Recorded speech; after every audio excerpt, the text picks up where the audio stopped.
সফর নিয়ে কথা বলতে এই মুহূর্তে আমরা স্টুডিওতে আমন্ত্রণ জানাতে চাই সহকর্মী হাসিব বিল্লাহকে। হাসিব, আমরা প্রধানমন্ত্রীর সফর নিয়ে কথা বলছিলাম এবং আজ বিকেল বাংলাদেশ সময় বিকেল 4:30 নাগাদ তিনি নয়াদিল্লিতে পৌঁছেছেন। জানতে চাই, ভারতের নতুন নরেন্দ্র মোদী সরকার ক্ষমতা গ্রহণের পর এই প্রথম কোনো দেশের সরকার প্রধান সে দেশটি সফরে গিয়েছেন, সেই সফরটি আসলে কতটুকু তাৎপর্যপূর্ণ হবে জানাবেন।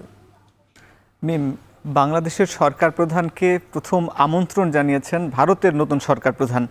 অবশ্যই এই সফরটি খুবই তাৎপর্যপূর্ণ, কারণ বাংলাদেশের সঙ্গে ভারতের একটি দীর্ঘমেয়াদী বন্ধুত্বপূর্ণ সম্পর্ক আমরা দেখে এসেছি। বিশেষ করে আওয়ামী লীগ সরকারের সময় এই আওয়ামী লীগ বিশেষ করে 15 বছরে ভারতের সঙ্গে বেশ কিছু বিষয়ে সমঝোতা হয়েছে, চুক্তি হয়েছে, বাংলাদেশের বিভিন্ন স্বার্থ হাসিল হয়েছে এবং বিশেষ করে এটি বাংলাদেশের সঙ্গে ভারতের যে একটি সুসম্পর্ক রয়েছে সেটি কিন্তু আমরা দেখতে পাই যে গত 10 দিন আগে কিন্তু প্রধানমন্ত্রী শেখ হাসিনা ভারত সফরে গিয়েছিলেন মূলত শুভেচ্ছা জানাতে ভারতের প্রধানমন্ত্রীর আমন্ত্রণে। ঠিক এবার রাষ্ট্রীয় সফরে যাচ্ছেন, তো এবার কিন্তু বেশ কিছু চুক্তি সমঝোতা হবে। বিশেষ করে আমরা দেখেছি এর আগে আওয়ামী লীগ সরকার ভারতের সঙ্গে বেশ কিছু বাংলাদেশের স্বার্থ আদায় করেছে। বিশেষ করে আমরা যদি বলি বিশাল একটি সমুদ্র অঞ্চল বিজয় হয়েছে বাংলাদেশের শান্তিপূর্ণভাবে,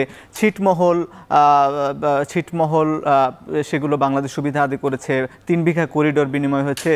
এছাড়াও অর্থনৈতিক এবং জ্বালানি নানান বিষয়ে বাংলাদেশ অনেক এগিয়েছে। বাংলাদেশ বা দুই দেশের সঙ্গে বেশ তাৎপর্যপূর্ণ আলোচনা হয়েছে। বিশেষ করে আমরা যদি জানাতে চাই, বাংলাদেশ সরকার প্রধান এবং ভারতের সরকার প্রধান কিন্তু 2-1 বছর পরপরই দুই দেশ সফর করেন। আমরা যদি দেখাতে চাই যে শেখ হাসিনা কিন্তু 2023 সালের সেপ্টেম্বরে ভারত সফর করেন, যদিও সেই সফরটি কিন্তু মূলত G20 শীর্ষ সম্মেলন ছিল এবং সেখানেও কিন্তু মোদির সঙ্গে আলাদাভাবে বৈঠকও করেছেন শেখ হাসিনা। এবং তার আগে 2022 সালের সেপ্টেম্বরও শেখ হাসিনা দ্বিপক্ষীয় রাষ্ট্রীয় সফরে গিয়েছিলেন এবং নরেন্দ্র মোদী বাংলাদেশ সফরে এসেছিলেন 2021 সালে, বাংলাদেশ যখন সুবর্ণ জয়ন্তী ছিল সেই সময়।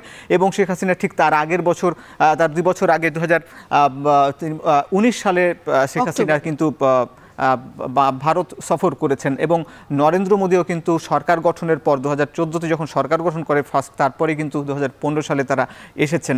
সুতরাং নরেন্দ্র মোদী সরকারের সঙ্গেও শেখ হাসিনা সরকারের বা আওয়ামী লীগ সরকারের একটা সুসম্পর্ক আমরা দেখেছি। এবং যদিও সমালোচনায় নানান বিষয় উঠে আসে যে বাংলাদেশ দ্বিপক্ষীয় চুক্তিতে কতটুকু ভারতের স্বার্থ কি বাংলাদেশের স্বার্থ কতটুকু অর্জিত হলো, এই ব্যাপারগুলো কিন্তু বেশ আলোচনায় আসে।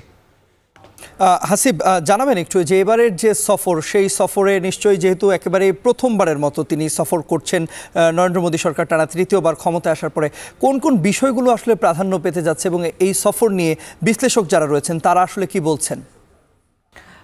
এইবার সফরটাও যেহেতু বলছি বেশ গুরুত্বপূর্ণ। আসলে বাংলাদেশের সঙ্গে ভারতের একটি বিশাল বাণিজ্যের একটি সম্পর্ক রয়েছে। প্রতি বছর প্রায় 14-15 বিলিয়ন ডলারের বাণিজ্য হয়। বিশেষ করে বাংলাদেশ আমদানি করে খাদ্যপণ্য থেকে শুরু করে আরএমজি সেক্টরে বিভিন্ন পণ্য আমদানি করে, কিন্তু সে তুলনায় বাংলাদেশ কিন্তু খুব কম পরিমাণে রপ্তানি করে।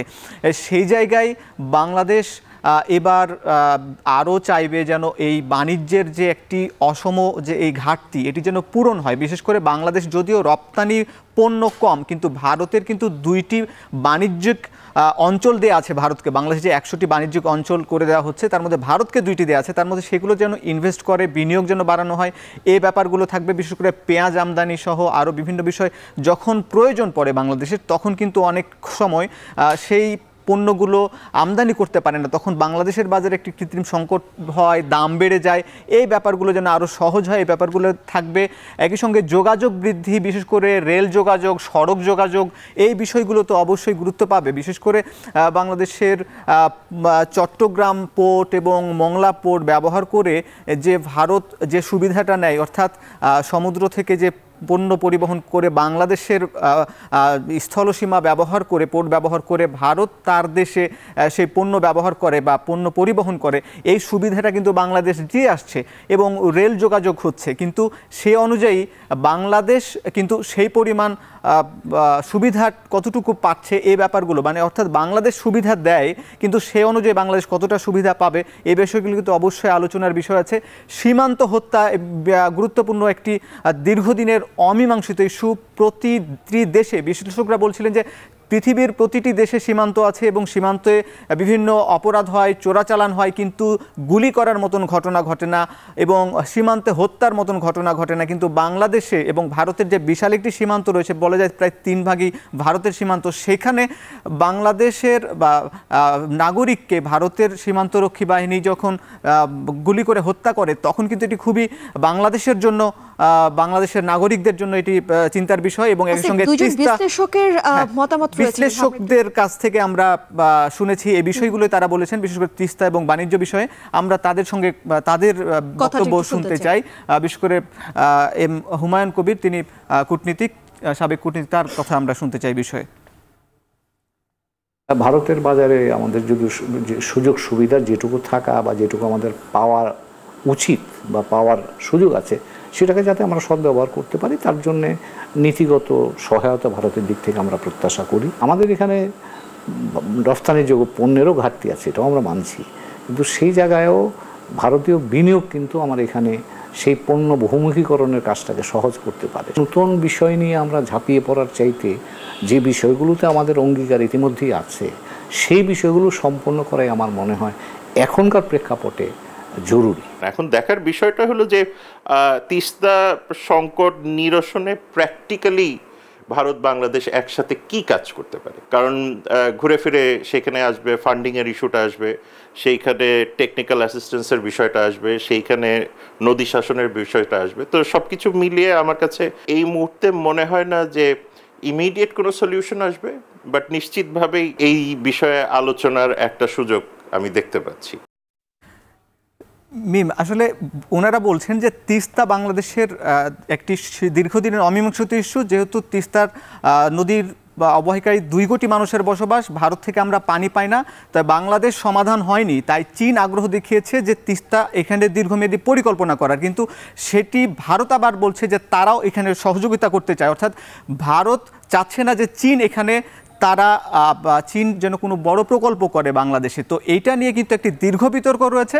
তো এটার কি সমাধান হবে সেটি কিন্তু কালকে বোঝা যাবে। এবং বাংলাদেশের সঙ্গে বলা হচ্ছে ভালো সম্পর্ক, আসলে ভালো সম্পর্কের ক্ষেত্রে বাংলাদেশ আসলে কি পরিমাণ দাবি আদায় করতে পারছে, স্বার্থ আদায় করতে পারছে, এটি কিন্তু এবারে নিশ্চয়ই আমরা পরবর্তীতে আবারও আপনার সঙ্গে যুক্ত হবে। এবং একই সঙ্গে প্রধানমন্ত্রীর সফরে কিন্তু আমাদের সহকর্মী দেবরাজ দেবও রয়েছে, দেবরাজ দেবের সঙ্গে নিশ্চয়ই আমরা যুক্ত হব। আপনাকে এই পর্যায়ে ধন্যবাদ জানাচ্ছি। ধন্যবাদ মিম। আমরা আসলে হাসিবের কাছ থেকে শুনছিলাম দ্বিপক্ষীয় বৈঠকে আসলে কি বিষয় গুরুত্ব পেতে যাচ্ছে এবং কোন বিষয়গুলো আসলে প্রাধান্য পাচ্ছে, কূটনৈতিকদের কথা কি রয়েছে, সে বিষয়গুলোর বিস্তারিত আমরা জানছিলাম।